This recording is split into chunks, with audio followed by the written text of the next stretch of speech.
Bhaktivedanta Swami Niti Namane Namaste Saraswata Devi.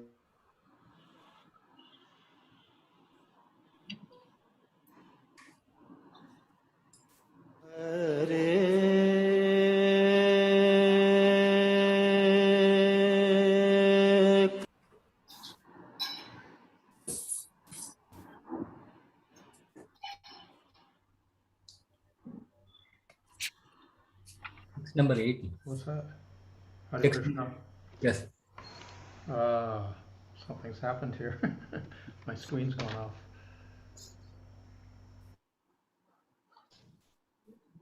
Maharaj, Srinivas Nitai Prabhu is sharing the screen with the verse. Oh, you're not able to see the screen itself, Maharaj? It's like kind of blue screen or something?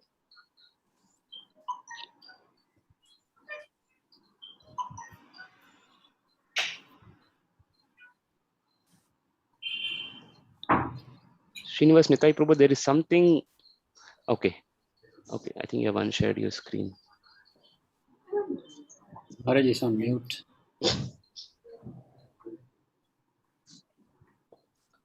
Okay. Maharaj is co-host, so Maharaj should be able to unmute.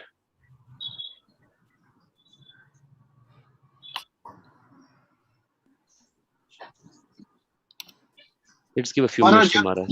Maharaj, you're on mute. Prabhu, I think there is some issues, connectivity issues probably on Maharaj's side. Okay. Yeah, I will try to reach temple then.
Hare Krishna Maharaj.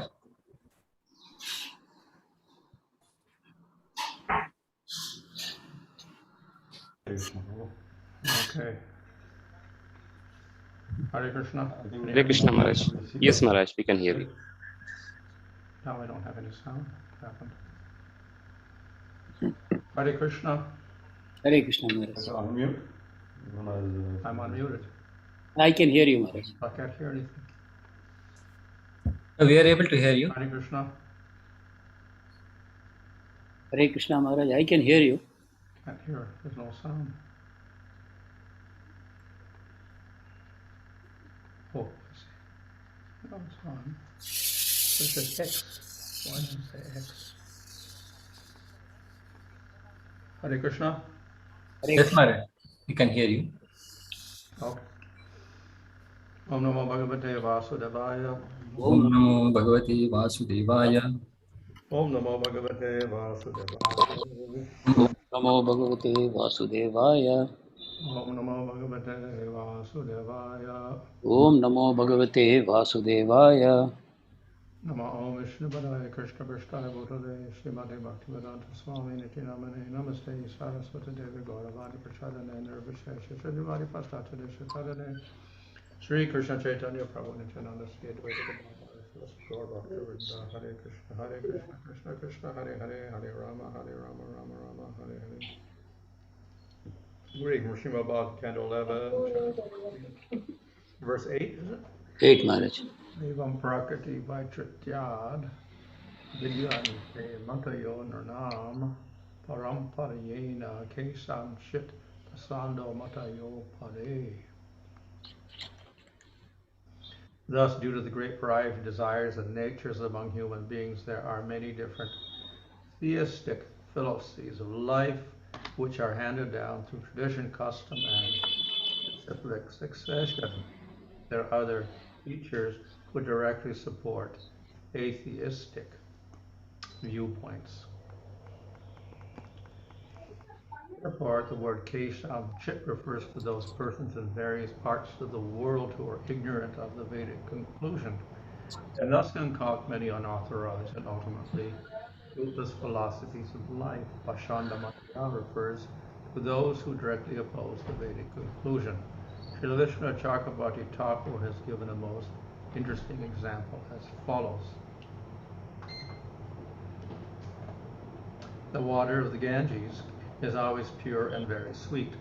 On the bank of that great river, however, there are several types of poisonous trees whose roots drink up the Ganges water from the soil and use it to produce poisonous fruits.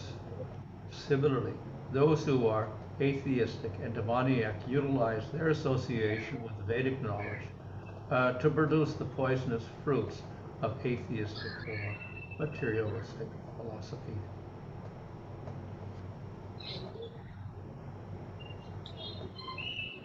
So,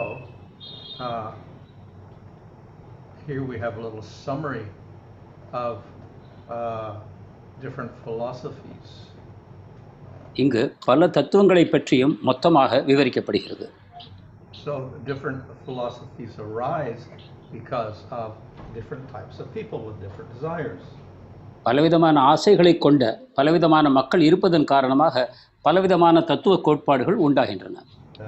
So everyone thinks a little bit differently, and everyone perceives the world a little bit differently. ஒவ்வொருவரும் ஒவ்வொரு விதத்தில் வேறு வேறு விதமாக சிந்திக்கிறார்கள், உலகத்தை வேறு வேறு கண்ணோட்டத்தோடு பார்க்கிறார்கள். But then we'll have whole groups of people who think in one way, other people think in another way. மேலும் சில மக்களின் குழுக்கள் ஒரு விதமாகவும் வேறு சில குழுக்கள் வேறு விதமாகவும் சிந்தனை செய்கிறார்கள். So this is inevitable in the material world because everybody is conditioned. இது இந்த பௌதிக உலகத்தில் தவிர்க்க முடியாதது, ஏனென்றால் அனைவரும் பௌதிக கட்டுக்குள் இருக்கிறார்கள். So of course when we have a spiritual philosophy, it is beyond material conditioning. ஆனால் நம் ஆன்மீக தத்துவமோ பௌதிக கட்டுக்களுக்கு அப்பால் உள்ளது. And technically speaking, there should only be one spiritual philosophy. நுணுக்கமாக பார்ப்போமானால் உண்மையாக ஆன்மீக தத்துவம் ஒன்றுதான் இருக்க வேண்டும். But even spiritually, we see there are many different philosophies. ஆனால் நாம் காண்கிறோம் ஆன்மீகத்திலும் கூட பல வகையான தத்துவங்கள் நிலவுகின்றன. So that we can say may be influenced by our conditional life, but ultimately we can say that jivas themselves have different preferences beyond conditioning. ஒரு விதமாக பார்ப்போமானால் இதுவும் கூட பௌதிக கட்டினால் வரும் களங்கங்களினால் இந்த தத்துவங்கள் வருகின்றன என்று சொல்லலாம். ஆனால் இன்னொரு விதத்தில் ஜீவாத்மாக்களுக்குள்ளேயே இத்தகைய ஒரு பாவம் இருக்கிறது என்று நாம் காணலாம். So if one person worships Vishnu and another worships Krishna, that is not because of conditioning, it's because the jiva prefers that particular form. உதாரணமாக ஒருவர் விஷ்ணுவையும் மற்றொருவர் கிருஷ்ணரையும் வழிபடுகிறார் என்றால் அது பௌதிக கட்டுக்களினால் அல்ல, அது அவர்களுடைய தனிப்பட்ட பிரியமாகும். But due to material conditioning also we may prefer to worship some devata. ஆனால் பௌதிக கட்டுப்பாட்டில் இருப்பவர்களிலும் கூட சிலர் சில தேவதைகளை வழிபடுகிறார்கள். Or under material conditioning we may also choose to worship Vishnu. மேலும் பௌதிக கட்டுக்குள் இருப்பவர்களிலும் சிலர் விஷ்ணுவை வழிபடலாம். So in any case there is the Vedas provide a wide variety of philosophies for different types of people. எது எப்படி இருந்தாலும் வேதங்கள் பல வகையான தத்துவங்களை பலவிதமான மக்களுக்காக தருகின்றன. And if one follows those philosophies, it is, we can say at least it's according to the Vedas. இந்த தத்துவங்களை ஒருவன் பின்பற்றுவானால் குறைந்தபட்சமாக அவன் வேதத்தை பின்பற்றுகிறான் என்று நாம் ஏற்றுக்கொள்ளலாம். But then we have other people that don't follow the Vedas. ஆனால் வேறு மக்கள் இருக்கிறார்கள், அவர்கள் வேதங்களையும் கூட பின்பற்றுவதில்லை. So that is completely condemned. அது முழுமையாக நிராகரிக்கப்படுகிறது, கண்டிக்கப்படுகிறது. So those who at least follow the scriptures are considered to be, we can say, theistic in one sense. வேத கோட்பாடுகளை பின்பற்றுவர்களை ஓரளவு மத நம்பிக்கையாளர்கள் என்று நாம் ஏற்றுக்கொள்ளலாம். And those who don't follow the Vedas are called pāṣaṇḍas. வேதங்களை பின்பற்றாதவர்கள் பாஷாண்டர்கள் என்று அழைக்கப்படுவார்கள். Still, even if they follow the Vedas, technically speaking, they're not all theistic. So some guys are atheistic, but they follow the Vedas. வேதத்தை பின்பற்றுகிறார்கள் என்ற ஒரே காரணத்தினால் அவர்கள் மத நம்பிக்கை உள்ளவர்கள் என்றும் நாம் கூற முடிவதில்லை. ஏனென்றால் அதிலும் கூட நாஸ்திகர்களும் வேதத்தை பின்பற்றுவர்களாக இருக்கிறார்கள். So there's not much difference between their philosophy and some people who don't follow the Vedas, who are also atheistic. வேதத்தை பின்பற்றுகிறேன் என்று கூறிக்கொண்டு சிலர் பின்பற்றக்கூடிய தத்துவங்கள் நாஸ்திகர்களிலிருந்து அதிக வேறுபாடாக நாம் காண்பதில்லை. On the other hand, we may have people who don't follow the Vedas, but maybe theistic. இன்னொரு பக்கம் பார்ப்போமானால் வேதங்களை பின்பற்றாமல் இருப்பவர்களில் கூட சிலர் மத நம்பிக்கை உள்ளவர்களாக நாம் காண்கிறோம். But because it doesn't follow the Vedas, then it is also rejected. ஆனால் அவர்கள் வேதங்களை பின்பற்றாத காரணத்தினால் அவர்களும் நிராகரிக்கப்படுகிறார்கள். So therefore, if we're following the Vedas, we reject anything that doesn't follow the Vedas. எனவே நாம் வேதங்களை பின்பற்றும் பொழுது எது வேதத்தின் பின்னணியில் அமையவில்லையோ அவற்றை நாம் நிராகரிக்கிறோம். But even if they follow the Vedas and have an atheistic philosophy or some contrary philosophy, then again we reject that. வேதத்தை பின்பற்றுகிறேன் என்று கூறிக்கொண்டு ஒரு நாஸ்திகவாதத்தையோ அல்லது முரணான வாதங்களையோ பின்பற்றுபவர்களையும் நாம் நிராகரிக்கிறோம். So we can call them all pāṣaṇḍas in a sense. இவர்கள் அனைவரையும் மொத்தமாக பாஷாண்டர்கள் என்று நாம் அழைக்கலாம். So because people have a materially condition and also because of spiritual preference, they will have a variety of philosophies. எனவே மக்கள் பௌதிக கட்டுக்குள் இருக்கிறார்கள் என்பது ஒரு காரணம். ஜீவாத்மாக்களுக்குள் பலவிதமான எண்ணங்கள் இருக்கின்ற மற்றொரு காரணம். இதன் விளைவாக பலவிதமான தத்துவங்கள் வேதங்களில் அமைந்திருக்கின்றன. So those who follow karma obviously are conditioned. Those who follow karma yoga are conditioned. யார் கர்மயோகத்தை பின்பற்றுகிறார்களோ அவர்கள் அனைவரும் பௌதிகத்தின் கட்டில் இருப்பவர்களே. So the Vedas provide for these people a certain process and a certain philosophy. எனவே வேதங்கள் இத்தகைய மக்களுக்காக சில தத்துவங்களையும் சில வழிமுறைகளையும் தருகிறது. And if they follow this philosophy, they get purified. இந்த தத்துவத்தை பின்பற்றுவதன் மூலமாக அவர்கள் தூய்மை அடைகிறார்கள். And eventually they come to sattva. இறுதியில் அவர்கள் சத்வகுணத்தை அடைகிறார்கள். So this is better than a philosophy that doesn't lead to sattva. இது இதர தத்துவங்கள், அதாவது சத்துவத்துக்கு அழைத்துச் செல்லாத தத்துவங்களை விட இது உயர்ந்ததாகும். And thus it is somewhat acceptable. எனவே இது ஒரு வகையில் ஏற்றுக்கொள்ளப்படக்கூடியது. And therefore it's included in the Vedas. எனவேதான் இது வேதங்களில் சேர்க்கப்பட்டிருக்கிறது. But as we see, Krishna himself also criticizes this and says that the Vedas are full of this fruit of activity, so we should rise above the Vedas. அதே சமயம் கிருஷ்ணர் இந்த கர்மயோகத்தை கண்டிப்பதையும் நாம் காண்கிறோம். இந்த கர்மயோகத்தில் பலவிதமான பலநோக்கு செயல்கள் செய்யப்பட்டிருக்கின்றன, அவற்றை நாம் நிராகரிக்க வேண்டும் என்று அவர் கூறுகிறார். So therefore those Vedic philosophies which advocate materialism, those we should also reject. எனவே பௌதிக வாழ்க்கையை அடிப்படையாக கொண்டிருக்கக்கூடிய வேத வழிமுறைகளையும் நாம் நிராகரித்தே ஆக வேண்டும். So then we are left with the spiritual philosophies. இதை நிராகரித்த பிறகு நமக்கு மிச்சம் இருப்பது ஆன்மீகமான தத்துவங்கள் ஆகும். Now of these we have broadly two categories. இவற்றை நாம் பொதுவாக இரண்டு வகையாக பிரிக்கலாம். Impersonal and personal. அருவம் மற்றும் உருவவாதம். And that is represented by Jnana Yoga and by Bhakti. இவை ஞான யோகம் மற்றும் பக்தி யோகத்தினால் பிரதிநிதித்துவப்படுத்தப்படுகின்றன. So they are both beyond matter, beyond material conditioning, but they are quite different. இவை அனைத்தும் பௌதிகத்துக்கு அப்பாற்பட்டவை, குணங்களால் பாதிக்கப்படாதவை, ஆனால் இரண்டும் ஒன்றிலொன்று மிகவும் மாறுபட்டவை. From the Bhagavatam point of view, they are not too different. பாகவத கண்ணோட்டத்தில் பார்த்தால் உண்மையில் இவற்றுக்குள் அதிகமாக வேற்றுமை இல்லை. Because we see explained in the Bhagavatam that the Lord is Bhagavad, Paramatma and Brahman, impersonal. ஏனென்றால் பாகவதம் இவ்வாறு கூறுகிறது, பரமபுருஷர் பகவானாகவும் பரமாத்மாகவும் பிரம்மனாகவும் இருக்கிறார். அந்த பிரம்மன் என்பது அருவமே ஆகும். So therefore, those who are impersonalists are attracted to and worshipping one aspect of the Lord. எனவே அருவவாதிகளாக இருக்கக்கூடியவர்கள் பகவானுடைய ஒரு அம்சத்தை அவர்கள் வழிபடுகிறார்கள். So, of course, they may not understand that. ஆனால் அவர்கள் பகவானை அறிய முடியாது. They may not say it's aspect, they say it is final realization. அவர்கள் ஒரு அம்சத்தை வழிபடுகிறேன் என்று கூறுவதில்லை, அவர்கள் இதுதான் மொத்தமான அறிதலாகும் என்று கூறுகிறார்கள். But according to Srimad Bhagavatam, it is partial realization. ஆனால் பாகவதம் கூறும் இது ஒரு பகுதியான புரிதலே ஆகும் என்று. So though it is spiritual realization, it is partial realization. எனவே இது ஆன்மீக புரிதலாக இருப்பினும் ஒரு முழுமையான புரிதல் அல்ல, ஒரு பகுதியான புரிதல் தான். And the full realization is always preferable to the partial realization. ஒரு முழுமையான புரிதல் என்பது எப்பொழுதும் ஒரு பகுதியான புரிதலை விட நிச்சயமாக உயர்ந்ததே ஆகும்.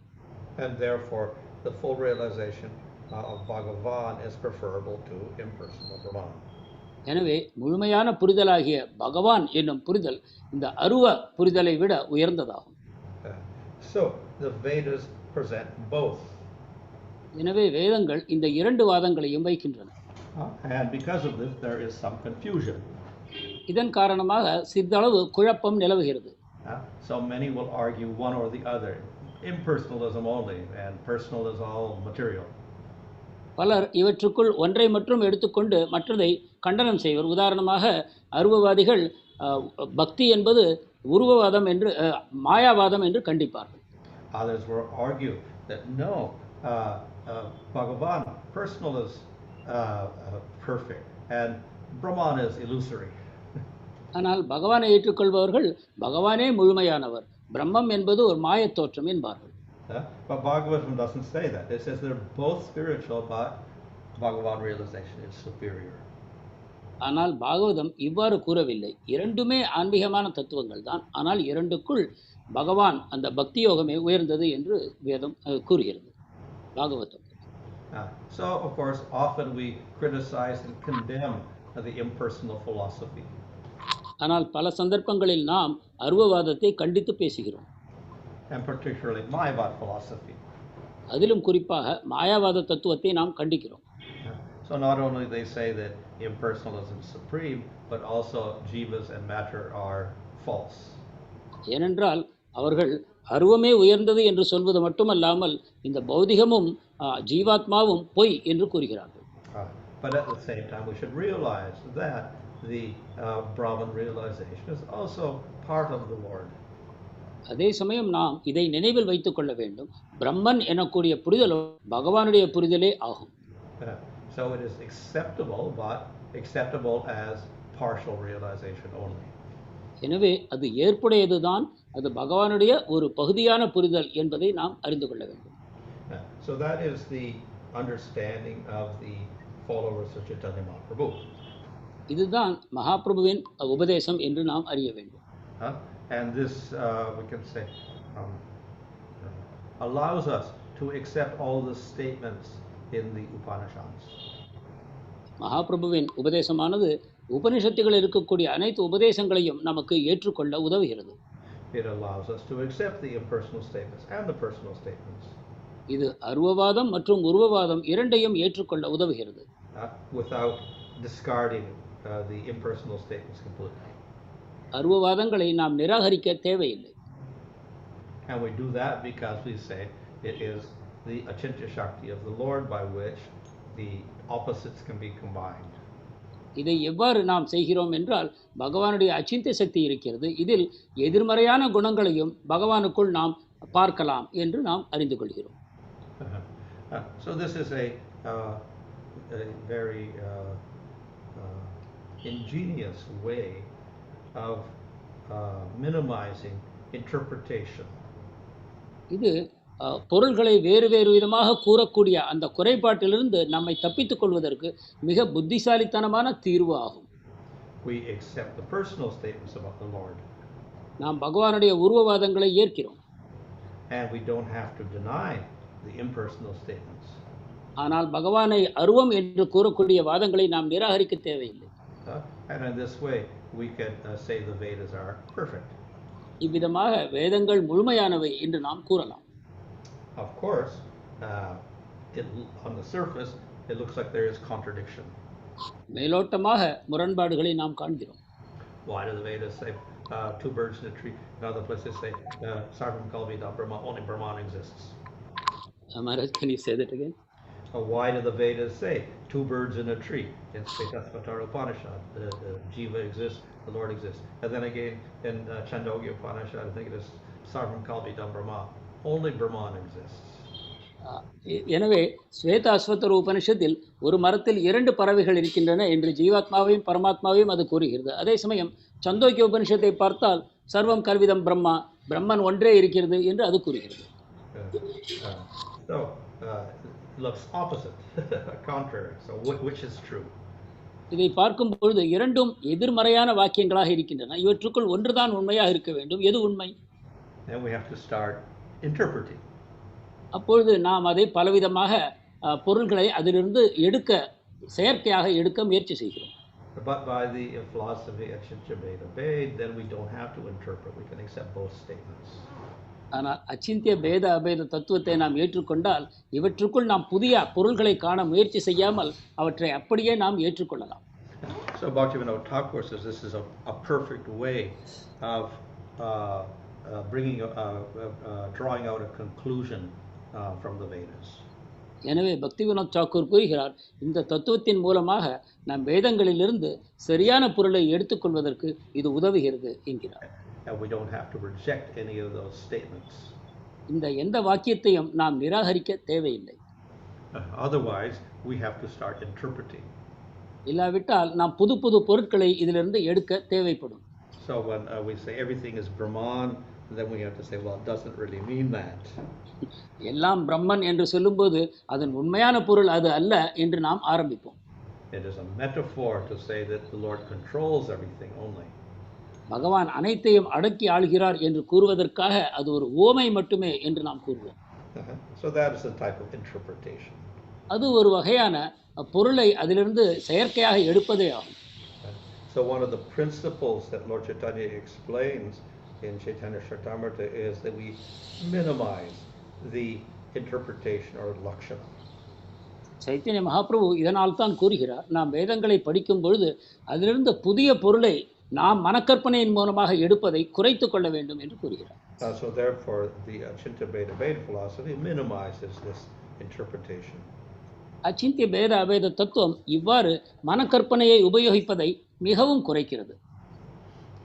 So in any case, we have many different philosophies. Some are impersonal, some are personal. எது எப்படியாயினும் பல தத்துவங்கள் இருக்கின்றன. அவற்றுக்குள் சில அருவவாதமாகவும் சில உருவவாதமாகவும் அமைந்திருக்கின்றன. And then among the personal philosophies, then we have different Vaishnava groups, sampradayas. உருவவாதங்களுக்குள்ளும் பலவிதமான வைஷ்ணவ குழுக்கள் சம்பிரதாயங்கள் அமைந்திருக்கின்றன. And of course the Vaishnava philosophies are superior, but there we see there is difference. வைஷ்ணவ தத்துவங்கள் உயர்ந்தவைதான், ஆனால் அவற்றுக்குள்ளும் வேற்றுமை இருப்பதை நாம் காண்கிறோம். So part of the difference is due to preference. இந்த வேற்றுமைகளுக்கு முக்கியமான காரணம் அவரவருடைய விருப்பங்கள். People like to see the Lord in different ways. மக்கள் பகவானை பல விதங்களில் காண விரும்புகிறார்கள். Some prefer Vishnu, some prefer Krishna. சிலர் விஷ்ணுவையும் சிலர் கிருஷ்ணரையும் விரும்புகிறார்கள். Some prefer to emphasize difference, some prefer to emphasize oneness. சிலர் வித்தியாசத்திலும் சிலர் ஒருமைப்பாட்டிலும் அதிக முக்கியத்துவம் தருகின்றனர். And therefore we have various Vaishnava philosophies as well. இதன் காரணமாகத்தான் இந்த உலகத்தில் பலவிதமான வைஷ்ணவ கோட்பாடுகள் நிலவுகின்றன. But ultimately, it is only ways of looking at Bhagavan in slightly different ways. ஆனால் இறுதியில் இது அனைத்தும் பகவானைத்தான் பல்வேறு வழிகளில் பார்க்கக்கூடியவையாக இந்த தத்துவங்கள் அமைகின்றன. And when we realize the Lord, then we realize the philosophy is only a way of explaining that existence of the Lord. பகவானை நாம் அறிந்து கொண்ட பிறகு இந்த தத்துவங்கள் அனைத்தும் அந்த பகவானுடைய இருப்பையே பலவிதங்களில் விளக்குகின்றன என்று நாம் புரிந்து கொள்வோம். Okay, Hare Krishna.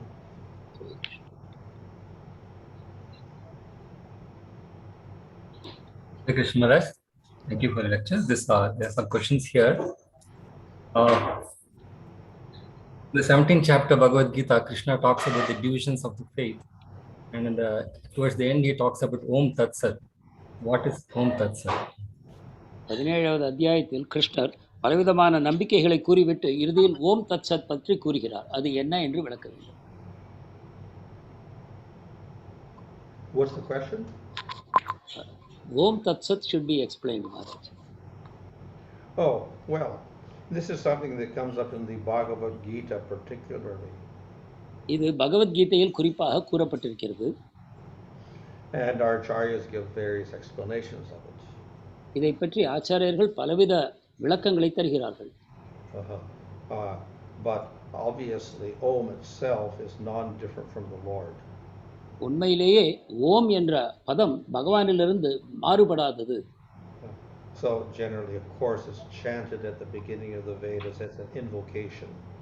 பொதுவாக வேதங்களை உச்சரிக்கும் பொழுது முதலாவதாக ஓம் என்பது பகவானை பிரார்த்திக்கும் விதமாக கூறப்படுகிறது. But it is actually the essence of the Vedas. ஆனால் உண்மையில் இதுவே வேதங்களின் சாரம். So we can say it is the sound representation of Vishnu. இது விஷ்ணுவின் ஒலி வடிவம் என்று நாம் கூறலாம். And that is what pranava means. Pranava means to praise. இதுதான் பிரணவம் என்பதன் பொருள். பிரணவம் என்றால் புகழ்வது. So the sound is non-different from the Supreme Lord. இந்த சப்தமானது பரமபுருஷ பகவானிலிருந்து மாறுபடாதது. And though we use it as a blessing, it is a blessing because the Lord is a blessing. அதை ஒரு வாழ்த்தாக ஆசீர்வாதமாகவும் நான் பயன்படுத்துகிறோம். ஏனென்றால் பகவானே ஒரு பெரிய ஆசீர்வாதம் ஆவார்.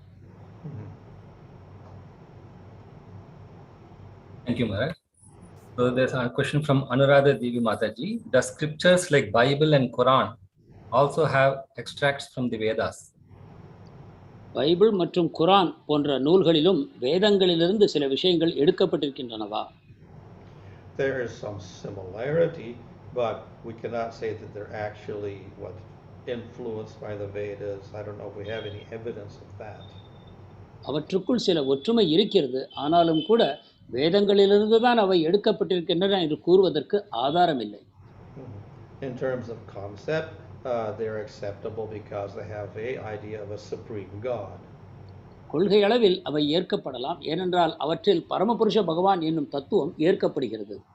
But then there is some incompleteness. ஆனால் சில முழுமையற்ற தன்மை அவற்றில் நிலவுகிறது. So there's no detailed description of the atma or the jiva.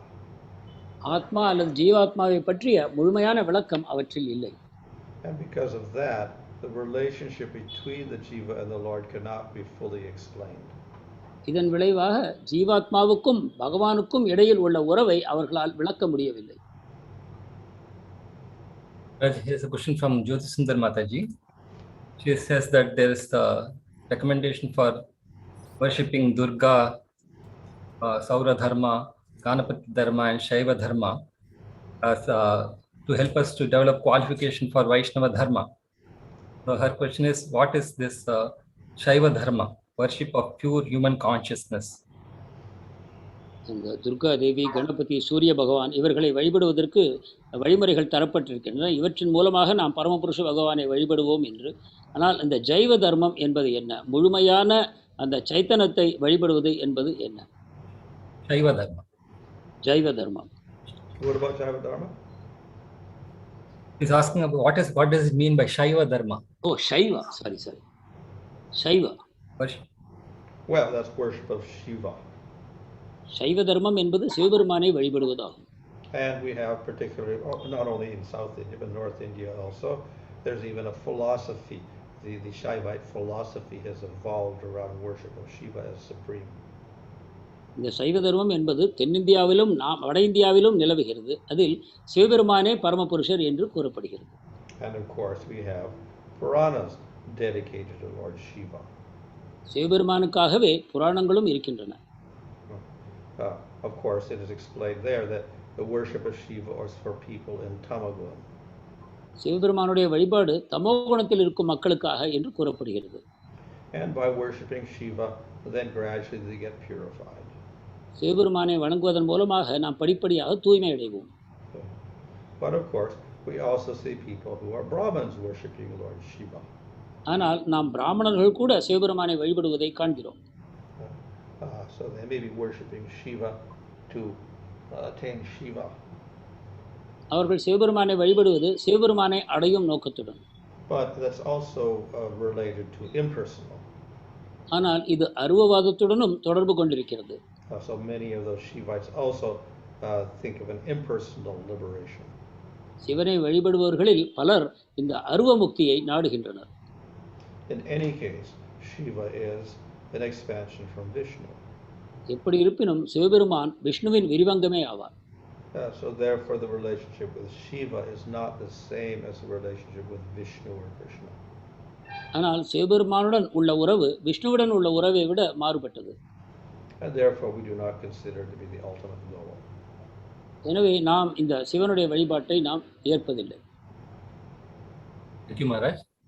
So in the fourth offense to the holy name, we say that blaspheming the Vedic literature and pursuance of the Vedic version. So what does it mean by pursuance of the Vedic version? நான்காவது அபராதமாக வேத இலக்கியங்களை குறை கூறுவது அல்லது வேத இலக்கியங்களை பின்பற்றி எழுதக்கூடிய இலக்கியங்களை குறை கூறுவது என்று கூறப்பட்டிருக்கிறது.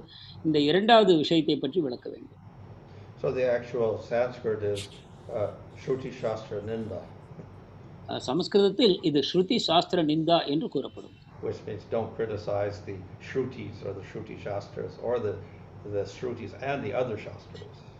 அதாவது இது ஸ்ருதி அல்லது வேதங்கள் மற்றும் இதர சாஸ்திரங்களை குறை கூற வேண்டாம் என்று பொருள்படும். So there's some things which are claimed to be scripture. எனவே இவற்றுக்குள் சில சாஸ்திரங்களாக கூறப்படுகின்றன. But we have to only accept those which are approved scriptures. ஆனால் இவற்றுக்குள் அங்கீகரிக்கப்பட்ட சாஸ்திரங்களை மட்டுமே நாம் ஏற்க வேண்டும். So we have the four Vedas, Brahma Sutras, Mahabharata, Ramayana, and Puranas, Smriti Shastras, and Pancharatra. Those are accepted. இவ்வாறு நான்கு வேதங்கள், உபனிஷத்துகள், புராணங்கள், இதிகாசங்கள், பாஞ்சராத்திரம் இவை அனைத்தும் ஸ்ருதி சாஸ்திரங்களாக ஏற்கலாம். So the Vedas is the four Vedas. இவ்வாறு நான்கு வேதங்கள் இருக்கின்றன. And the Puranas and Mahabharata and Ramayana and Smritis, etc., they follow that.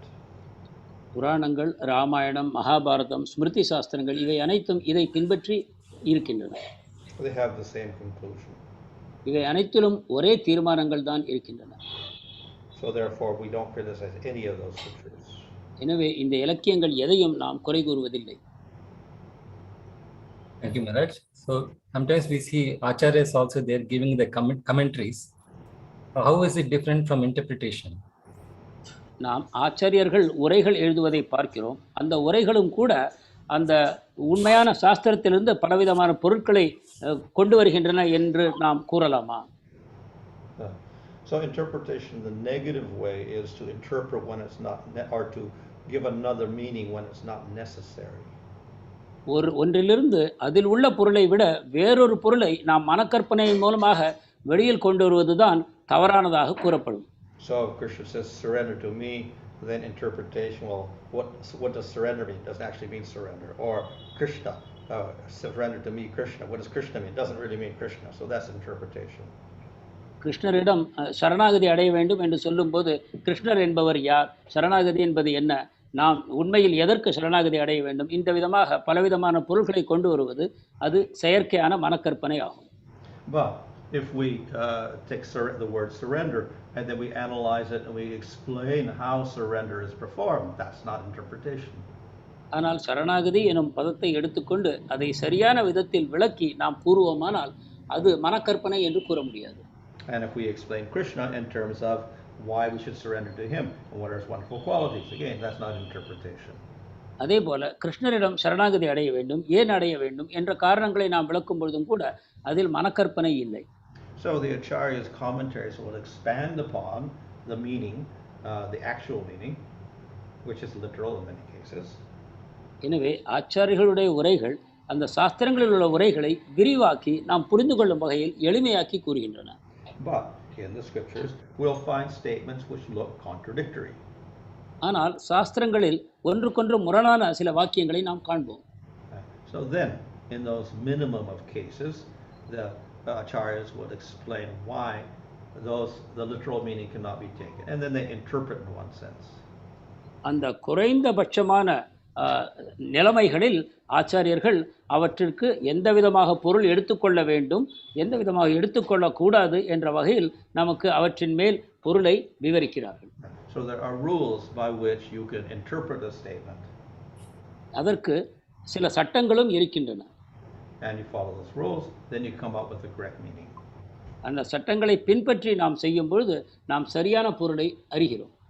And that meaning will harmonize with the other meanings and other statements in the scriptures. அவ்விதமாக எடுக்கப்படும் பொருள் அந்த சாஸ்திரங்களில் உள்ள இதர விஷயங்களோடு ஒத்துப்போகிற மாதிரி அமையும். Thank you, Maharaj. So in the past few verses we have been discussing about disciplic succession. So, but we find some disciples are able to get the essence better than the other disciples, although the message is the same and the instructions are the same. Why is it like that? குரு சிஷ்ய பரம்பரையை பற்றி நாம் பேசுகிறோம். ஆனால் ஒரே குருவின் சிஷ்யர்களில் ஒருவர் ஒரு விதமாகவும் மற்றவர் வேறு விதமாகவும் புரிந்து கொள்வதையும் நாம் காண்கிறோம். இதை எவ்வாறு அறிவது? Well, there's always the possibility of error. எப்பொழுதும் தவறு செய்வதற்கான வாய்ப்பு இருக்கிறது. So even though we study and we see commentaries etc., we may also make a mistake. நாம் படிக்கிறோம், உரைகளை பார்க்கிறோம், அப்படி இருந்தாலும் நாம் தவறு செய்ய வாய்ப்பு இருக்கிறது. So that is one cause of difference. இது வேற்றுமைக்கு ஒரு காரணம். In some cases, of course, there may not be that type of difference, but it's a difference according to one's own mood. இது எல்லா சமயங்களிலும் இல்லை, சில சமயங்களில் ஒருவரது மனோபாவத்தின் அடிப்படையில் புரிதல் மாறுபடலாம். So everything completely cannot be determined by scripture. எல்லாமே சாஸ்திரங்களின் மூலமாகவே முழுமையாக அறிந்து கொள்ள முடியாது. And there is some room for getting a personal meaning out of something. ஒரு தனிப்பட்ட நபர் அதிலிருந்து தனிப்பட்ட விதத்தில் ஒரு பொருளை அறிவதற்கு அங்கு வாய்ப்பு இருக்கிறது. And so there may be some difference there. எனவே இதன் காரணமாக வேற்றுமைகள் வரக்கூடும். Thank you, Maharaj. There's a last question from Rangakrishna Prabhu. That there are various Vaishnava philosophies in various forms due to difference in preference by different people. There are apparently cases who have no idea about such differences of Vishnu Tattvas or even difference between God or demigods. However, they get the highest benediction of Radha Krishna worship and knowledge. It's not the preference, they play a role. சிலர் விஷ்ணுவையும் கிருஷ்ணரையும் அவரவர் விருப்பத்திற்கு ஏற்ப வழிபடுகிறார்கள். வேறு சிலர் விஷ்ணுவையும் தேவதைகள் இதர தேவதைகளை வழிபடுவர்களும் இருக்கிறார்கள். ஆனால் ராதாகிருஷ்ணரை வழிபடுவர்கள் அதிக உன்னதமான பயனை அடைகிறார்கள். இதில் ஒன்று மற்றொன்றிலிருந்து சிறந்தது என்று கூற வாய்ப்பு இருக்கிறதா? What is the question? Oh, Maharaj, a request. The point is, generally it's because of the preference. There are various forms and various philosophies. So here there are cases who have no qualification or no idea of God or demigods in the beginning, or even various Vishnu Tattvas, but they get the highest benediction of Radha Krishna. It is not coming because of preference. So it's not the preference that plays the role there, Maharaj. How to understand that? Well, in one sense it is. You could go to someone who is ignorant and tell them worship Radha Krishna. They could say no. That's their preference. Others will say yes. So that's their preference. ஒன்றும் அறியாத ஒருவரிடம் போய் நீங்கள் ராதாகிருஷ்ணரை வழிபடுங்கள் என்று நீங்கள் கூறினால் சிலர் மாட்டேன் என்று கூறலாம், வேறு சிலர் அதை ஏற்றுக்கொண்டு செயல்படலாம். எனவே அங்கும் அவரவரது தனிநபரது விருப்பம் செயல்படுகிறது. And so they may start worshipping Radha Krishna because you tell them to, but then they read a little scripture and say, I want to worship Nrsimhadev instead. So then they would have a different preference. எனவே நீங்கள் கூறுவதை கொண்டு அவர்கள் ராதாகிருஷ்ண வழிபாடை ஆரம்பிக்கலாம். பிற்பாடு சாஸ்திரங்களின் அடிப்படையில் எனக்கு நரசிங்கதேவ் மேல் பிரியம் இருக்கிறது என்று அவர் வழிபாட்டை மாற்றிக்கொள்ளலாம்.